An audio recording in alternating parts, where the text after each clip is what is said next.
So I got this comment a few days ago on my Instagram, and I thought I would share it because I think it makes for a good video topic.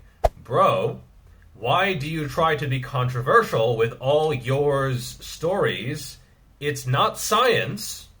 I like your videos. Well, thank you. But training hard is not the effing holy grail.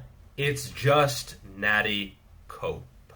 I've gotten several, if not many, comments over the years in a similar line. People who are very, very apprehensive or worried or against training hard. And usually these people, they have necks the size of my forearm. But I'm sure they know all about the theory of getting big. Now, first of all, let's address the Natty cope thing because I find it to be quite fascinating. There is a grain of truth here because some enhanced lifters don't seem to train very hard. If you look at someone like Flex Wheeler, he's keeping many reps in reserve. The bar is not slowing down or the rep speed is not slowing down at all. He doesn't appear to be really straining against the weight, and yet he has a tremendous physique. You see some of these guys on Instagram, they're just sort of doing this fluff and pump training where it's not super heavy, it's not even near failure, they're just getting steroid-infused blood into the muscle and they're letting the drugs do the work. That is a thing. However, it's worth noting that not all enhanced lifters have this style of training and that some do train hard. So if you look at Ronnie Coleman, Dorian Yates, no one is going to say, well, they don't train hard. They absolutely do. However, for natural lifters, all of them train hard. If you see a natural lifter with an impressive physique, every single one trains hard because they need to do that in order to stimulate muscle protein synthesis, whereas some enhanced lifters, well, they have the luxury of letting the drugs do that instead. So I guess in some way they're correct that it is Natty cope because you don't have the advantages of super high levels of androgens in your blood, and yeah, you need to train hard. If that's coping, I guess, sure. And you do see some enhanced lifters where the minute they go off cycle, their physique just disintegrates. Where'd he go? This is no place to die. There was no other way. I don't want to go. I don't want to go, sir, please. Oh, no. Well, it just evaporates with an astonishing speed. And I think this is because they never learned how to train naturally, aka train hard, near failure. They hopped on gear early, they just allowed that to get them their results, and then the minute they had to go off, because of health reasons or because they were done with the sport, they just wasted away. Now here are the arguments against training hard, against keeping a tight, close proximity to failure. I do understand these arguments, and I do think there are grains of truth here, but I don't agree, and I'm going to explain why. Now, the first argument is that training to failure or close to failure increases recovery time. And this is true, sort of. It has been shown in studies that if you go closer to failure, it causes more muscle damage, more soreness, and it increases the amount of time that you need to recover. Pretty much everyone who has lifted weights knows this. The harder you train, the longer it takes to recover. Duh. However, this is studied as a one-off event.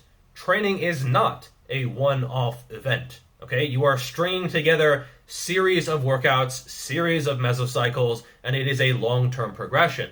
So just because you can't recover the one and only time you do a specific session, that doesn't mean you can't adapt to that training and get better in the future. Your ability to recover and resist muscle damage can improve over time. It's known as the repeated bout effect. Furthermore, there are a hell of a lot of people worrying about recovery who have never had trouble recovering. So if you're progressing well, if you feel fine, but you're worried about recovery, why? And you can think about this in terms of stimulus to fatigue ratio. I go into this in my recent book. If your stimulus is low and your fatigue is also low, what are you worried about?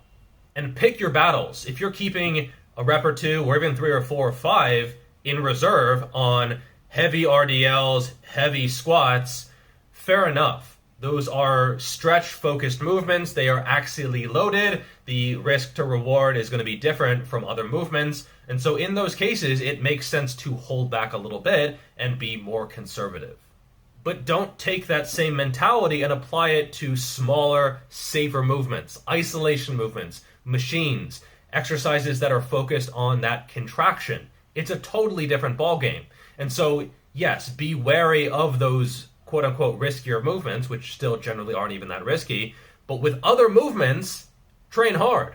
And there are a lot of people putting failure on a pedestal on both sides. So you have people who are overly worried about it. They're overly conservative. They think it's like dangerous, or it's always going to lengthen their recovery time, or it's something that they need to be super careful with. And then you have the high-intensity trainee people who think that you must fail. You must go to failure. You must go to zero RIR. Both are wrong, okay? Failure is nothing particularly special. Now, how often have you heard these? First, only go to failure the last week of a mesocycle. So the week before your deload, go to failure that week, but 2 weeks before, don't go to failure. It's too much fatigue. 3 weeks before, oh my god, oh, no way, I gotta be 2 or 3 reps in reserve. Try this on for size. I go to failure on something every single time I am in the gym. It's probably an isolation movement, definitely a safer one, but on something, I'm going to failure. Every single time I am in the gym. Every single week, every single time I'm in the gym, I'm going to failure on something. I seem to be okay. I haven't died yet. Next, only go to failure the last set of a movement. So if you're doing 3 sets, only that last set can be to failure. The first one you should hold back, the second one you should hold back, otherwise it's going to impact your performance. The first time you train to failure on the first set, yeah, it probably will impact your performance. But guess what? Again, the more you train to failure, the less it impacts later sets. In fact, I might even argue that if your performance is tanking, you might have a work capacity issue, especially on movements. Let's say you're doing a leg press and you do a set of 10 to failure, then the next set you get 2 reps. That's an issue. And the issue might not be the training to failure, it might be your work capacity. Another argument is that the risk of injury is too high with training to failure. Again, I think this is exercise and context dependent. And you also have to realize that injury is kind of a part of the game.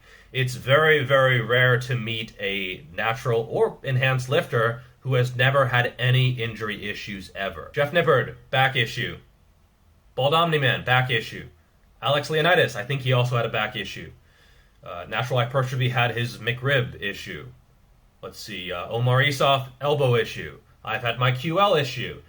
If someone has been lifting hard and heavy, and they're really focused, and they're driven, and they have high goals, they're probably going to have an issue at some point or another. And if you're like, I don't train to failure on lateral raises because I'm worried about shoulder injuries, and you've never had any issues before, that's fine. I understand it. I get it. Just know that you're kind of cut from a different cloth than the guys who are really trying to push things. And if your goals are high, you're going to need to change your mindset. And justified or not, if you're always worried about injury every time you get under the bar, you're going to train like a wimp. And you're probably going to be sacrificing your results. And if there's a big gap between the height of your goals and how hard you're willing to train, I think you need to be aware of that. Because there's a lot of people who are delusional. Their goals are up here, but their willingness to sacrifice is down here. You need to be aware of that gap. Similarly, if your goals are not very high, you don't need to train that hard. Okay, so if you just want like a semi-aesthetic physique, looking like a swimmer or something, yeah, no, you don't need to train to failure. You don't need to train super hard. You don't need to be in the gym, 5 or 6 days a week. You can get that done pretty easily. But just know that there has to be a relationship between those. Now, another thing I've heard is don't train hard, train smart. When it comes to hypertrophy, all smart training is hard training. Because if it's not hard, it's pretty useless. And certainly if it's easy, it's absolutely useless. On the other hand, you should not make things unnecessarily hard. I've seen programs with like 30 rep sets of deadlifts. And don't even get me started on 30 reps of deadlifts. The goal is to have them say, oh, it was a really difficult workout. Yeah, but for what reason? Was it difficult because it actually took the muscle through failure? Or was it difficult because you couldn't even catch your breath after a few sets and you puked in a garbage can? Where you're doing incline bench press sets that last 2 or 3 minutes per set. Each set is going to take 2 minutes and 45 seconds. No, Daddy, no! Have you ever seen someone do a bench press set for 2 minutes and 45 seconds without stopping? That is unnecessarily challenging and probably actually less effective. So just because something feels challenging doesn't mean it's actually working, but if something is working, it's probably going to feel challenging.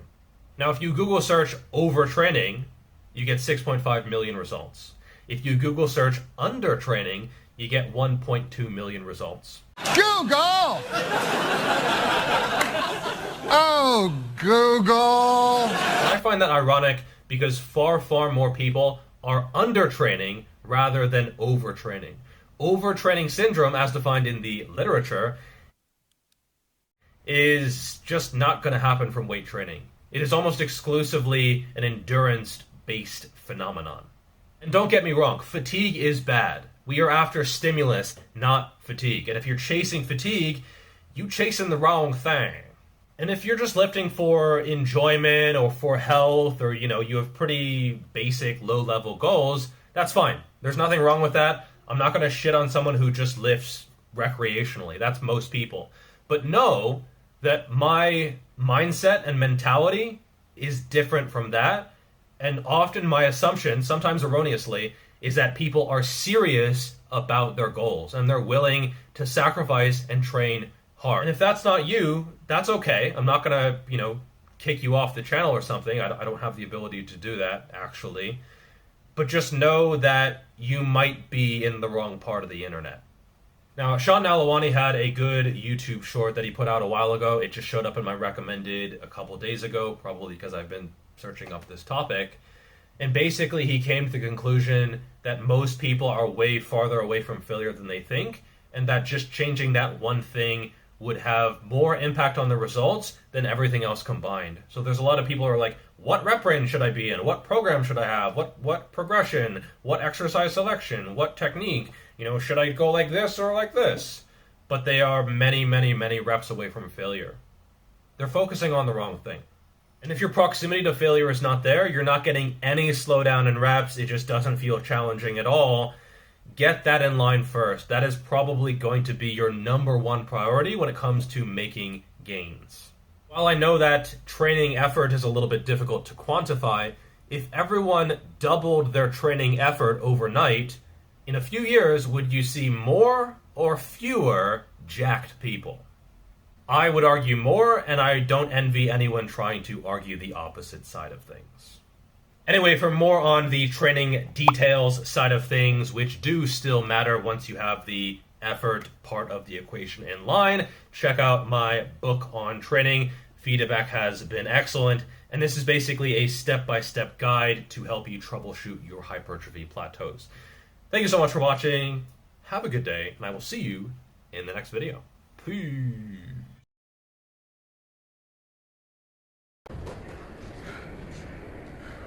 Oh.